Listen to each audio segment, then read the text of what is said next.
दूसरी तरफ खबर यह आई कि प्रधानमंत्री नरेंद्र मोदी का फेसबुक पोस्ट, वो वीडियो जो पहला वीडियो बनाया था छात्रों से बात करने में, जो करोड़ों में गया था, फेसबुक ने उस वीडियो को, उस पोस्ट को डिलीट कर दिया। और उनके फ्रेंड्स, मैं जानता हूं कि पेपर लीक ये कोई मामूली विषय नहीं है। तो यह पोस्ट पीएम मोदी का फेसबुक ने डिलीट किया और कैसे वीडियो हटाने पर फेसबुक फंस गया है। पीएम मोदी ने 23 जुलाई को आधी रात जो वीडियो जारी किया था, जिसे इंस्टाग्राम पर करीब 40 करोड़ लोगों ने देखा था, वही फेसबुक पर इसके व्यूज करीब 16.5 करोड़ थे। लेकिन अचानक फेसबुक ने इस वीडियो को हटा दिया। पीएम मोदी की टाइमलाइन से वीडियो गायब हो गया, जिसके बाद सरकार ने से फेसबुक तक हड़कंप मच गया। फेसबुक की पेरेंट कंपनी मेटा तुरंत मामले को देखने लगी। सूत्रों के मुताबिक पीटीआई ने दावा किया कि यह गलती से हुआ। मेटा ने इस मामले में कहा यह तकनीकी गड़बड़ी से हुआ है। हालांकि सरकार ने मेटा की गड़बड़ी पर तुरंत एक्शन लिया। मेटा की पब्लिक पॉलिसी के ग्लोबल हेड को तलब कर लिया गया। कहा कि यह तकनीकी गड़बड़ी है तो तुरंत इसे ठीक किया जाए। हालांकि पीएम मोदी का वीडियो फिर से टाइमलाइन पर दिखने लगा। इसके व्यूज और कमेंट सब उसी तरह से दिखाई दे रहे हैं। दरअसल मेटा पहले एआई से संदिग्ध वीडियो की पहचान करता है। इसके बाद जरूरत पड़ने पर मॉडरेटर उसकी जांच करते हैं। अगर वीडियो नियमों का उल्लंघन करता है तो उसे हटाते हैं। वहीं अगर किसी मामले में कोई वीडियो गलती से हट जाता है तो समीक्षा के बाद उसे दोबारा रिस्टोर कर दिया जाता है। पीएम मोदी के वीडियो को भी इसलिए रिस्टोर कर दिया गया क्योंकि नियमों का उल्लंघन नहीं था, इसलिए मेटा ने गलती मान ली इस पर। सुनिए मंत्रालय के सचिव क्या कुछ कह रहे हैं और क्या कुछ कह रहे हैं अखिलेश यादव। इसमें दो चीज़ें हैं। एक चीज़ ये है कि मेटा ने सबसे पहले एक उनका अपॉलॉजी दिया है कि ये गलती से ये प्रधानमंत्री जी का जो पोस्ट है वो हटाया गया, वो स्पीच जो है हटाया गया। ये अच्छा हुआ कि उन्होंने अपनी गलती मानी और अपॉलॉजी दिया। लेकिन जो कारण बता रहे हैं उससे हम पूरी तरह संतुष्ट नहीं हैं और हम उनसे चाहेंगे कि इस बारे में पूरी डिटेल्स हमें दें और ये बताएं कि कैसे ये स्टेप बाय स्टेप कैसे हुआ। बहुत सी चीजें हटाई जाएंगी और बहुत सी चीजें चुनाव तक आएंगी, तो इसलिए आना जाना तो लगा ही रहेगा। वो सोशल मीडिया वो किसके हाथ में है? जिसके हाथ में होगा वो जानता होगा ना कि कैसे लाना है कैसे नहीं लाना है। एक तरफ दिल्ली में जिन छात्रों पर पैलेट गन चले उसको लेकर जांच हो रही है, रिपोर्ट सामने आ रही है। यह कहा जा रहा है कि जो एफआईआर हुई वो एफआईआर वापस ली जाएंगी। दूसरी तरफ दूसरे राज्यों में जो प्रदर्शन हुए, ये कोलकाता की तस्वीर है। कोलकाता में प्रदर्शनकारियों को यहां गिरफ्तार किया गया।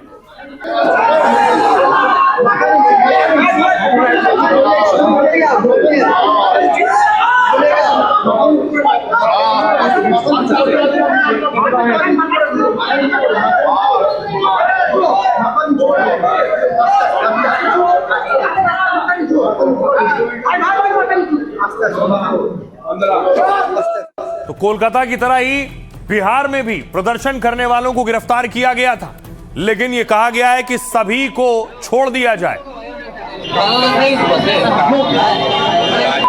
ये वीडियो वायरल है जहां एक प्रदर्शनकारी को गिरफ्तार किया गया तो वो कह रहा है मां तुमने कुछ खाया है, उनसे पूछ रहा है। देखिए जरा अब क्या होगा। बिहार में आंदोलन में शामिल प्रदर्शनकारियों पर कार्रवाई नहीं होगी, साथ ही प्रदर्शन से जुड़े सभी मामले भी पुलिस वापस लेगी।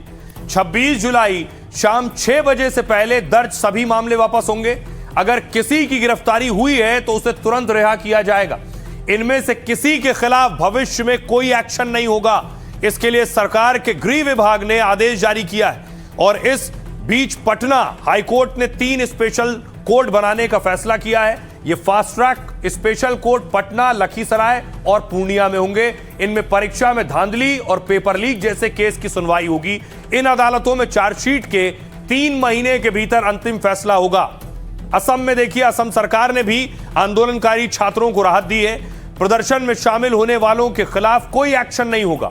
यहां विरोध प्रदर्शन के दौरान 13 लोगों को गिरफ्तार किया गया, अब उन्हें रिहा किया जाएगा और आगे भी कोई कार्रवाई नहीं होगी। महाराष्ट्र में भी प्रदर्शनकारी छात्रों से केस वापस लिया जाएगा। सूत्रों के मुताबिक मुख्यमंत्री ने गृह विभाग को निर्देश जारी किया है और महाराष्ट्र का गृह विभाग जल्द ही इस बारे में फैसला ले सकता है।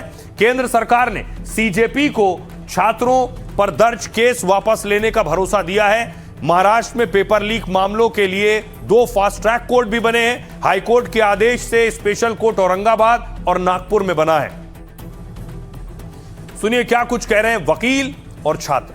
पत्र प्राप्त होते ही मैंने उचित कार्रवाई करते हुए संबंधित 27 मुकदमों में के वापसी के लिए मैंने आवेदन सभी संबंधित न्यायालयों में समर्पित कर दिया है, जिसपे आदेश आना बाकी है। कुछ में आदेश आज आया है और कुछ में चूंकि कि समयाभाव के कारण आदेश नहीं आ पाया, और निश्चित रूप से कल सभी पर आदेश आ जाएगा और सभी की रिहाई हो जाएगी।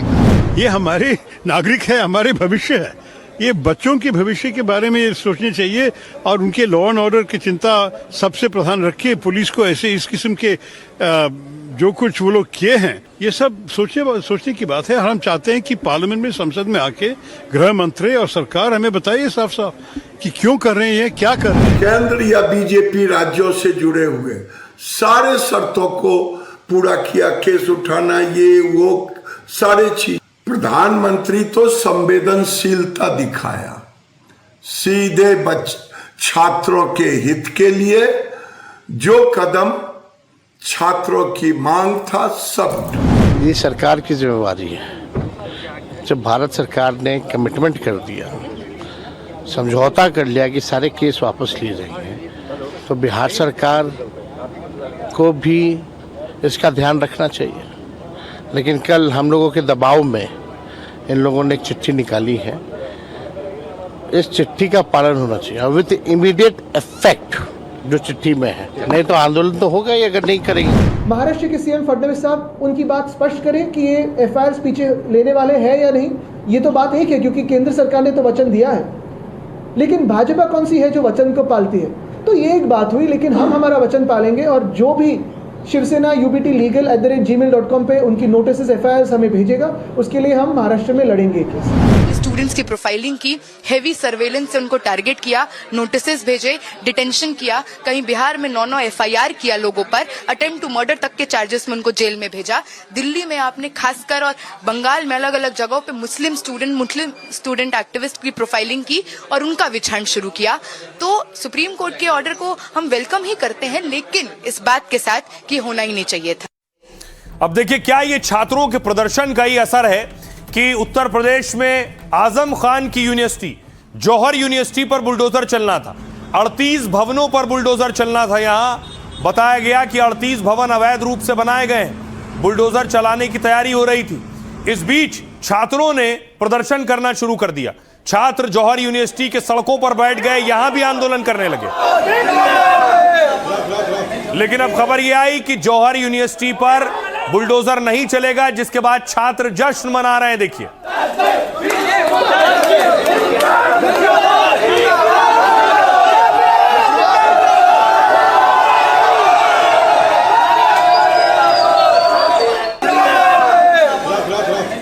जौहर यूनिवर्सिटी के हक के लिए स्वामी प्रसाद मौर्य भी सड़कों पर उतरे थे और जौहर यूनिवर्सिटी पर बुलडोजर ना चले इसलिए वो भी प्रदर्शन कर रहे थे सड़कों पर।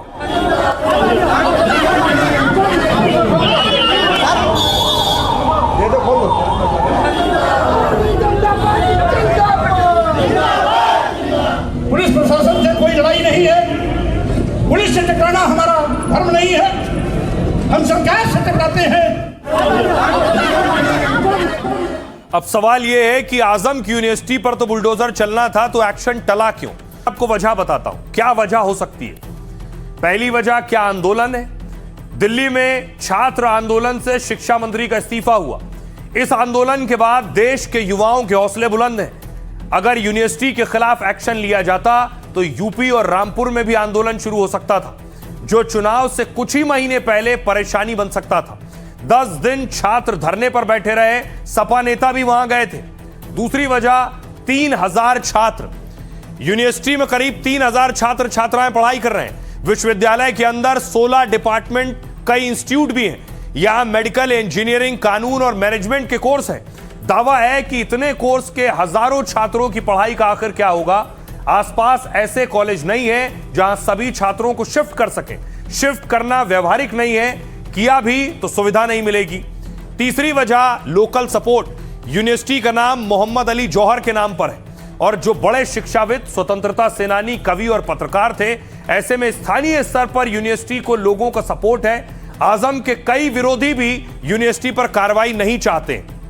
चौथी वजह यूजीसी का समर्थन। एक्सपर्ट कहते हैं यूजीसी इस मामले में यूनिवर्सिटी का ही साथ देगा क्योंकि यूनिवर्सिटी के निर्माण के समय यूजीसी ने मान्यताएं दी थी। 2014 में यूजीसी की एक्सपर्ट कमेटी ने यूनिवर्सिटी की जांच की थी। उस वक्त अपनी रिपोर्ट में बताया था कि यहां फीस काफी कम है, यानी यह यूनिवर्सिटी व्यवसायिक फायदे के लिए नहीं चल रही है। पांचवी वजह कानूनी पेचीदगियां। 2006 में यूनिवर्सिटी निर्माण शुरू हुआ, तब विकास प्राधिकरण नहीं था। इसके बावजूद 38 भवनों के ध्वस्तीकरण का आदेश जारी किया गया, जबकि यूनिवर्सिटी प्रशासन ने हाईकोर्ट में याचिका दाखिल की थी। सुनिए क्या कुछ कह रहे हैं अखिलेश यादव और दूसरे नेता। इन्होंने कोई सरकारी यूनिवर्सिटी नहीं बनाई, और अगर कोई प्राइवेट यूनिवर्सिटी बन भी गई है तो उसको भी हथौड़ा लेकर के तोड़ने की तैयारी कर रहे हैं ये लोग। ये नफरत की राजनीति कहां लेकर के पहुंचा देगी।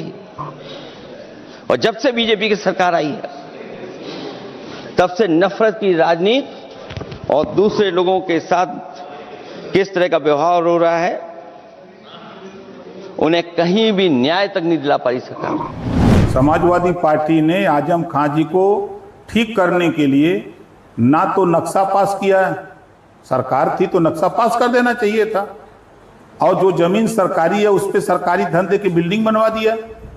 आजम खां जी को फंसा दिया कि आगे फिर ये बहुत बोलेंगे तो इनको फंसाएंगे। इस नाते उस घटना के पूरे जिम्मेदार अखिलेश यादव जी हैं।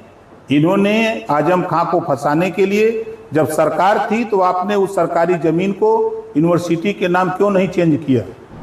तो समाजवादी पार्टी के लोग और छात्रों का साथ लेकर के उस पर भी आंदोलन करना पड़ेगा तो आंदोलन करेंगे, और जवाहर यूनिवर्सिटी को अब बुलडोजर नहीं चलने दिया जाएगा। अब सवाल यह है कि दिल्ली में छात्रों के प्रदर्शन ने इस्तीफा दिलवाया। अब देश के अलग अलग जगह पर छात्रों के हौसले बुलंद हो गए। उस प्रदर्शन में प्रदर्शनकारियों के हौसले बुलंद है। चंडीगढ़ में छात्र वीसी का इस्तीफा मांग रहे हैं, यूनिवर्सिटी गेट पहुंचे।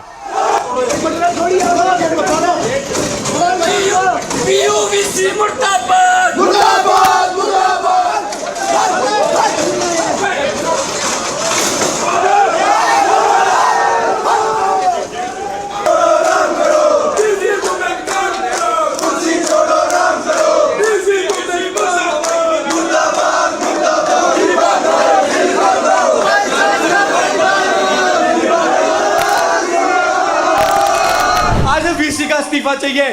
देश में विद्यार्थियों ने पेपर लीक में अगर एजुकेशन मिनिस्टर का इस्तीफा ले लिया तो ये वीसी किस कहत की मूली है? आज इसका इस्तीफा चाहिए, हमें अथॉरिटीज का इस्तीफा चाहिए, एसडीओ का इस्तीफा चाहिए। जो जहां परेशान है वो सिर्फ इस्तीफा ही मांग रहा है। एक और तस्वीर देखिए, जामनगर में एबीवीपी के कार्यकर्ता प्रदर्शन कर रहे थे पेपर लीक के खिलाफ।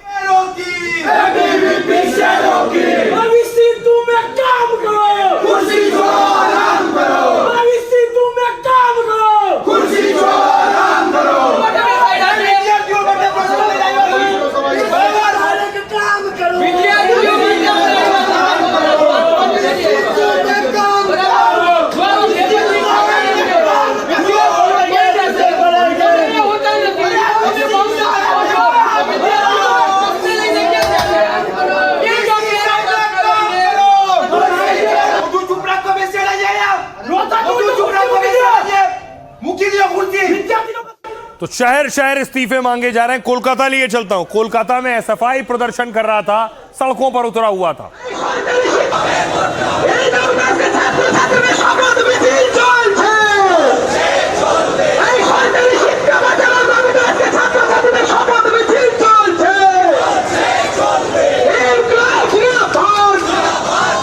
तो सवाल ये, क्या किसी और प्रदर्शन की भी तैयारी हो रही है? सोशल मीडिया से कोई नया आंदोलन खड़ा करने की तैयारी है कि क्या निकल कर आ रहा है? E20 के खिलाफ क्या आंदोलन होने वाला है? पेट्रोल में इथेनॉल मिलाने का मुद्दा खूब चर्चा में। जिस पर कॉकरोच पार्टी जैसी एक E20 जनता पार्टी बन गई है। विरोध के लिए E20 जनता पार्टी नाम का नया पेज बन गया है। इंस्टाग्राम पर इसके 5 लाख से ज्यादा फॉलोअर्स हैं और हैंडल पर पोस्ट में कहा जनहित के मुद्दे पर चर्चा चाहते हैं। उधर सामाजिक कार्यकर्ता तहसीन पूनावाला ने ऐलान किया कि 31 जुलाई को इंडिया गेट से संसद मार्ग तक गाड़ी मार्च करेंगे। आम आदमी पार्टी संयोजक अरविंद केजरीवाल भी रेस में कूद पड़े। केजरीवाल 1 अगस्त को दिल्ली में टाउन हॉल कार्यक्रम करेंगे, जहां उन्होंने लोगों से आने और ऑनलाइन जुड़ने की अपील की है। वहीं 4 अगस्त को एक बड़ा संसद मार्च का ऐलान भी किया है। यह दिल्ली की कई टैक्सी और ट्रांसपोर्ट यूनियनों ने किया है। इसके अलावा एक और आंदोलन की सुगबुगाहट है।